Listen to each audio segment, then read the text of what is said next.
Adam Reynolds. You mentioned as well earlier that we had Payne Haas on Sunday, and then on Monday, Adam Reynolds announces that this season will be his last. I don't think any of us were particularly shocked by that. Maybe it was another tough pre-season that finally put a full stop on it for him personally. Yeah, I think, soft tissue injuries. He went to Brisbane at a time when they weren't at their best. He's worked hard, sprinkled his magic dust, and he got that grand final. He deserves to go to the Caxton Hotel, drink a 4X with the likes of Alan Langer and Kevin Walters, all the premiership-winning captains and halfbacks that the Brisbane Broncos have done, because he delivered on the promise, right?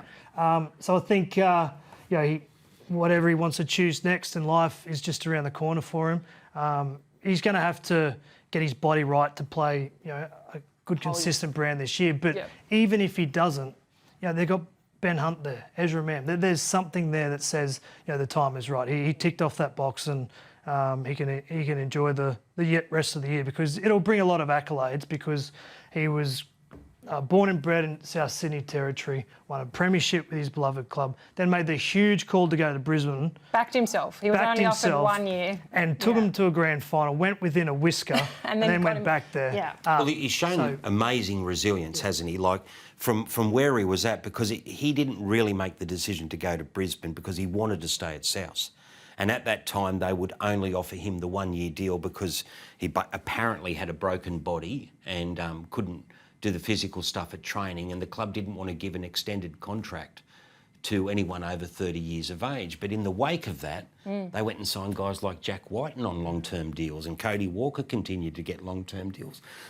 So Reynolds would have been, in his heart of hearts, pretty upset at the way South treated him. And to go up to Brisbane and do that, it's amazing. In South's defence, I think they made a couple of prelim finals in consecutive years, right? So there was a couple of, history trying to predict the future that hadn't got the job done. And Adam, to his credit, goes to Brisbane, a huge challenge, but he obviously improved in the areas that he didn't get right at South prior. So I think he deserves a big pat on the back for him evolving and changing, saying, you know what, I left this under circumstances I necessarily didn't want to, but hold on a minute, I actually didn't achieve this. I need to improve in these areas, and he's gone away and fixed it. And what the Broncos did last year, he deserves to ride off in the sunset. Can I ask you this, though?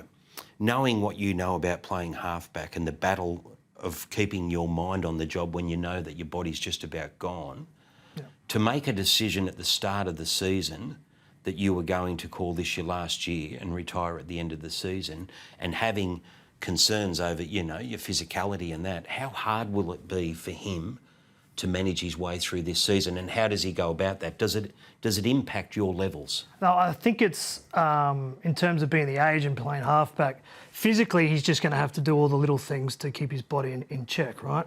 But, I made the decision to walk away at the end of 2019, and I was excited about the first part, fell in a hole halfway through it. Viliami Kikau put me about 6 foot under at Penrith one night, and I drove home going, I'm not playing anymore. But I still had 10, 12 weeks to get through.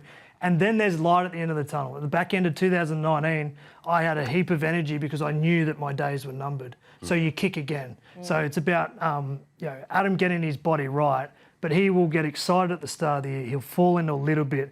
And as long as Brisbane are in a healthy shape, he will start trying to play his best football and peak at the right time of year. Because there is light at the end of the tunnel, counting down, that gives you energy as a 36-something halfback to try and do it all again. And surely it makes a difference when you're in a team like that. Do you know what I mean? Like if you're playing your last year and you're a team that's not going to have a season potentially of great heights, you're a team that could be struggling to make the 8. They should be a team that contends. He's got that amazing roster around him, so that should surely be hugely He's got the best motivating. front rower in the game running forward for him. He's got the most dynamic, athletic fullback the game's seen in a long time in Reece Walsh. All he really has to do is get it right off the quick play of the ball and give it to Reece. It's pretty straightforward. And on the other side of the field, he's got that as well. So,